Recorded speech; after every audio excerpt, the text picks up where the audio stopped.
Pleased to be joined by head coach Rick Insell. Rick, your 18th season at the helm for women's basketball. What is different about this year in year 18 for you?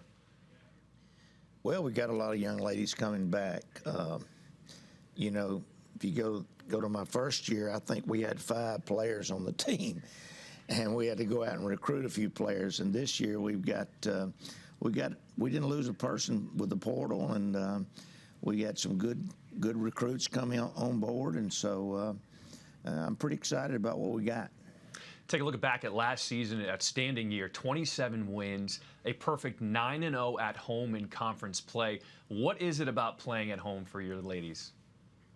Well, it's just it's an intimidating facility for other teams to come into because of the crowd that we had. You know, we've led the conference every year for the last, since we've been in Conference USA, and then we led the conference every year that we were in the Sun Belt Conference. So we got a very good very good support from the people that's around the program. Their basketball IQ is off the chart, and they love to see good women's basketball. And we try to make sure that we have that type of a schedule. And when you come into Murphy Center, it's an intimidating place to play. I mean, if you look at since we've been, I'd say 1975, that I think we've won 80% of the games, maybe more than that, that's been played in Murphy Center.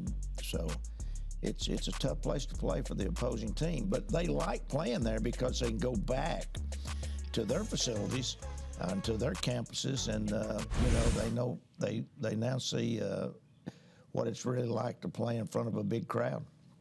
All right, let's talk about this upcoming season. You are picked first in the preseason poll in Conference USA. 4 starters coming back, 3 ladies who are on the preseason all-conference team. Tell us about your team and what makes this year so unique. Well, if you really want to look at our team, I think that we have 6 starters. Right now we really don't know what our starting lineup's going to look like, but we've got 6 young ladies that I wouldn't have a problem putting any of those 6 on the floor.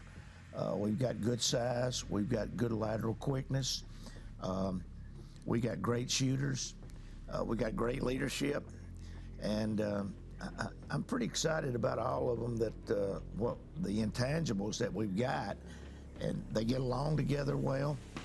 I think that's more important than anything. And you can have the size, you can have the quickness, but if you don't get along, then you got problems. And this group seems to get along as good as any group that I've had since I've been here. You have 4 new players, 4 freshmen, including 1 transfer. Are any of the newcomers expected to make an impact immediately? Oh, I'd say Savannah Wheeler is going to make an impact immediately. I mean, she led the conference last year in scoring at Marshall. I think she's been a 2-time all-conference player. So, she comes in and joins up with what we've got. And, I think she's going to make an impact. We've got 2 young freshmen that I feel also has got a chance to play a lot this year. And, that's not going to do anything but help our depth situation. And you never know. You might have a player or 2 out with COVID. You might have a player or 2 out with the flu or whatever. At least you got somewhere to go when you got those young ladies there. Savannah Wheeler, is she expected to be in that starting 5 or the starting 6, as you said? I'd say there's a good shot, but Courtney Blakely played a lot last year. I think she played 23 minutes, and those 2 are battling it out right now. But we're very fortunate to have Courtney, and very fortunate to have Savannah. And I'd say you'll see both of them in the same lineup. You can see both of them at the beginning of the first game. Like I said, we really don't know where we're headed right yet with our starters, but we feel like we got 7 young ladies that could start. Let's go through your schedule a little bit. You start off non-conference on the key matchups, the Las Vegas Invitational. You also have a non-conference game against Louisville. Take us through your early part of the schedule as you head into non-conference and head into conference play. Well, I think if you look back, 5 of the first 6 teams that we play have either been picked to win their conference or at the top of their conference. We start off going to Mercer. I think they've been in the NCAA tournament the last 5 years. Then we leave. We come back home and we go to Southern Illinois, and I think they're maybe been picked second in their conference. Then we bring Belmont back in to Murphy Center, and they lost to Tennessee last year on a last-second shot at Tennessee. And I think Tennessee goes to the Elite Eight maybe, and they've got everybody back. And then we go to Vegas, and we play Missouri State, and we also play Texas Tech. And then we've got Memphis in there, and we've got Houston in there. We got Tennessee Tech, which has been picked to win the OVC. Our non-conference schedule is pretty tough, but we feel like we've done that just about every year. It gets us ready to play in Conference USA, but more than anything, if we win those games, it gives us a chance to get an at-large bid in the NCAA tournament. Coach, with all the players you have coming back and the new additions, what are the expectations for this year's Blue Raiders team? You know, I would say our expectations is a Sweet 16, Elite 8. And I know a lot of people probably will giggle at that, but the ones that will be giggling at that are the ones that hadn't seen our practice sessions. We're very competitive. We've got size, like I said, so we've got great shooters. We've got great leadership. My coaching staff that I've got with Matt and Kim and Nina and Eddie and Tom Hodges are as good as anybody's in the country. So we'll be prepared before the game and also after the game. So I'm pretty excited to be an old coach at this business of what we got going. Big expectations we are excited to see when the ladies take the court. Middle Tennessee head coach Rick Insell, thank you so much for joining us. No, thank you. Coming up, we'll talk the men's side. We'll talk to head coach Nick McDevitt, and we'll talk Blue Raiders basketball.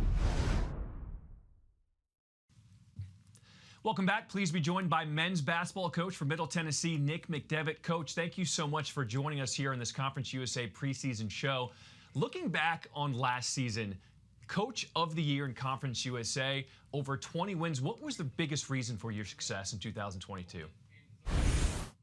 Well, I think we had the right guys in our locker room. You know, our first year here at Middle, to start the season, we were dressing 8 scholarship players. In year 2, we started the season dressing 9 scholarship players. Last year, we were fortunate enough to play 10 or 11 deep. And we really like the makeup of our locker room. We've got some length, size, athleticism, college experience, and those were all things that we were lacking for a while, and just finally got the right mix of guys both on and off the court, and just had a really fun season last year. You have 3 starters returning to this year's squad. What is the key to building off of last year's success? Well, I think not just being satisfied with last year's success. You know, I think our team last year played hungry and with a chip on their shoulder, and I think it's important that this year's team doesn't play like a group that's satisfied with what happened last year. I think no matter if you returned every single player on your team, the following year is going to be a different season. You're going to play different teams. The teams you play have different makeups. Your own players want different roles, and perhaps some have really developed in the off season. So even if you return everybody, the makeup's going to be a little bit different. We lost our 2 leading minute guys in Donovan Sims and Josh Jefferson, and our 2 leading scorers.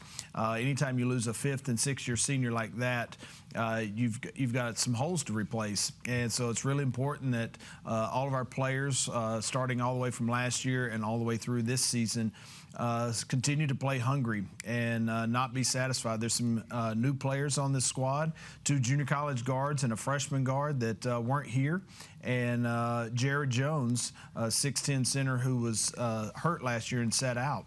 And so those guys are going to really help this year's squad, and hopefully we can build off what we did last season. Who will you look towards to pick up the scoring for this year, and what have the early season practices looked like so far? Well, one thing that I really like about this group is they're really competitive.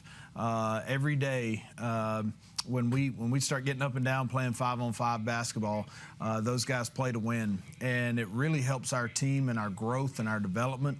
Anytime practice is hard, you're prepared for the games because they're hard. You look at our non-conference schedule, it's going to be difficult.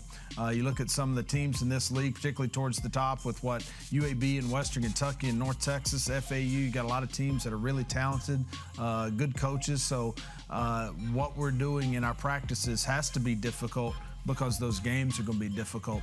And so it's really going to be important that your most experienced guys, your veterans, are guys you're going to lean on. Eli Lawrence, DeAndre Dishman, Justin Buford, and then some young talented guys like Tipoff Leonard. Obviously, he made some highlight plays last year. He's a fun young man to watch play. And those are the guys that we'll really lean on. And a young man in Cameron Weston, who played a little bit behind Donovan Sims and Josh Jefferson last year. We're going to lean heavily on him because the ball's going to be in his hands a lot. And so it's really important that each of those young men take a step forward. Even though they were all here last year and they're back obviously this year, they've got to take a jump for this team to make another jump as well.